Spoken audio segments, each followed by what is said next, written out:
മൂന്നാം മോദി സർക്കാർ ഇന്ന് അധികാരത്തിലേൽക്കുമ്പോൾ ഇന്ന് സത്യപ്രതിജ്ഞയ്ക്ക് വേണ്ടി രാഷ്ട്രപതി ഭവനിലേക്കാണ് രാജ്യം മുഴുവനും ഉറ്റുനോക്കുന്നത്. എന്നാൽ ഒരു സ്ഥാനാർത്ഥി ലോക്സഭാ ഇലക്ഷന് മത്സരിച്ച് വിജയിച്ച ശേഷം മന്ത്രിസഭാ രൂപീകരണത്തിനും സത്യപ്രതിജ്ഞയ്ക്കും ഇടയിൽ എന്തൊക്കെ കാര്യങ്ങളാണ് നടക്കുന്നത്, നമുക്കതേക്കുറിച്ച് വിശദമായിട്ടൊന്ന് നോക്കാം.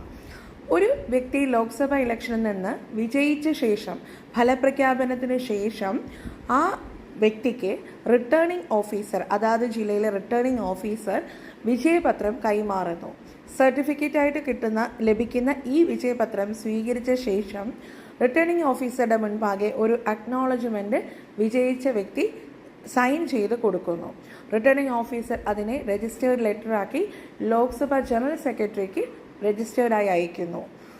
ഇതുകൂടാതെ ഫലപ്രഖ്യാപനം നടന്ന 2-3 ദിവസങ്ങൾക്കുള്ളിൽ ഓരോ മണ്ഡലത്തിലെയും വിജയിച്ച സ്ഥാനാർത്ഥികളുടെ പട്ടികയും അതുപോലെ ഏതൊക്കെ പാർട്ടിക്ക് എത്രയൊക്കെ സീറ്റ് ലഭിച്ചു എന്നുള്ള വിശദ വിവരം ഒരു ഡോക്യുമെൻ്റായി റെഡിയാക്കി അതിനെ ഇലക്ഷൻ കമ്മീഷൻ പ്രസിഡന്റ് മുൻപാകെ സമർപ്പിക്കുന്നു.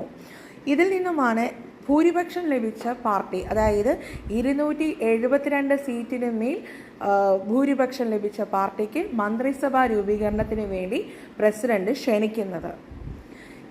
അങ്ങനെ ക്ഷണിക്കപ്പെടുന്ന സമയം പ്രധാനമന്ത്രിയാകുന്ന സ്ഥാനാർത്ഥിയും രാഷ്ട്രപതിയും ചേർന്ന് എന്നാണ് സത്യപ്രതിജ്ഞ, ആരൊക്കെയാണ് മന്ത്രിസഭയിൽ വരുന്നത്, മന്ത്രിസഭാ രൂപീകരണം തുടങ്ങിയ കാര്യങ്ങളെക്കുറിച്ച് ചർച്ച നടത്തുന്നു.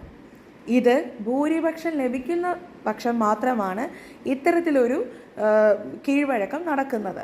എന്നാൽ ഇവിടെ മോദി സർക്കാരിന് നമുക്കറിയാം, BJPക്ക് ഈ തിരഞ്ഞെടുപ്പ് ഫലം വന്നപ്പോൾ 240 സീറ്റ് മാത്രമാണ് ലഭിച്ചത്. അങ്ങനെ 240 സീറ്റ് ലഭിച്ചത് കൊണ്ട് BJPക്ക് ഏകപക്ഷീയമായി ഭരണം നടത്താനായി സാധിക്കാത്തത് കൊണ്ട് മറ്റ് ഘടകകക്ഷി പാർട്ടികളുടെയും കൂടെ പിന്തുണ സ്വീകരിക്കേണ്ടതായി വന്നു. ഇതിനെ തുടർന്ന് TDP, JDU, Shiv Sena, Shinde, Janasena party തുടങ്ങിയ നിരവധി പാർട്ടികൾ മോദിക്ക് പിന്തുണയുമായി രംഗത്തേക്കെത്തി. ഇവരുടെ എല്ലാം പൂർണ്ണ പിന്തുണ ലഭിച്ച ശേഷം മോദി, അതായത് ഏത് പാർട്ടിയാണോ ഭരണത്തിലേക്ക് വരുന്നത് ആ പാർട്ടി അവരുടെ പാർട്ടിക്കുള്ളിൽ ഒരു മീറ്റിംഗ് നടത്തുന്നു. മീറ്റിങ്ങിലൂടെ എല്ലാവരും ഏകപക്ഷീയമായി പ്രധാനമന്ത്രിയാകാൻ പോകുന്ന ഒരു നേതാവിനെ തിരഞ്ഞെടുക്കുന്നു. തുടർന്ന് അപ്പോൾ ഇവിടെ തിരഞ്ഞെടുക്കപ്പെട്ടത് സ്വാഭാവികമായും നമുക്കറിയാം ശ്രീ നരേന്ദ്രമോദിയാണ്.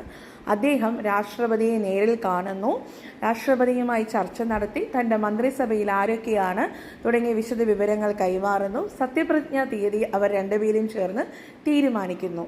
ഇതുകൂടാതെ 17ാം ലോക്സഭ കേന്ദ്ര മന്ത്രിസഭയുടെ നിർദ്ദേശപ്രകാരം പ്രസിഡന്റ് പിരിച്ചുവിടുന്നു. ഈ വരുന്ന ജൂൺ 16-ാം തീയതി വരെയായിരുന്നു ലോക്സഭയുടെ തീയതി ഉണ്ടായിരുന്നത്. ആ ലോക്സഭ പ്രസിഡന്റ് പിരിച്ചുവിട്ട ശേഷം പ്രസിഡന്റ് ശ്രീ നരേന്ദ്രമോദിയെ കാവൽ പ്രധാനമന്ത്രിയായി തുടരാനായി നിർദ്ദേശിക്കുന്നു. അങ്ങനെ അദ്ദേഹം ഇപ്പോൾ കാവൽ പ്രധാനമന്ത്രിയായിട്ടാണ് തുടരുന്നത്. അങ്ങനെ ഇത്തരത്തിൽ രാഷ്ട്രപതിയും പ്രധാനമന്ത്രി സ്ഥാനാർത്ഥിയും കൂടെ ചേർന്ന് ഒരു തീയതി നിശ്ചയിച്ച ശേഷം മറ്റെല്ലാ വിശിഷ്ട അതിഥികളെയും പാർട്ടി ക്ഷണിക്കുന്നു.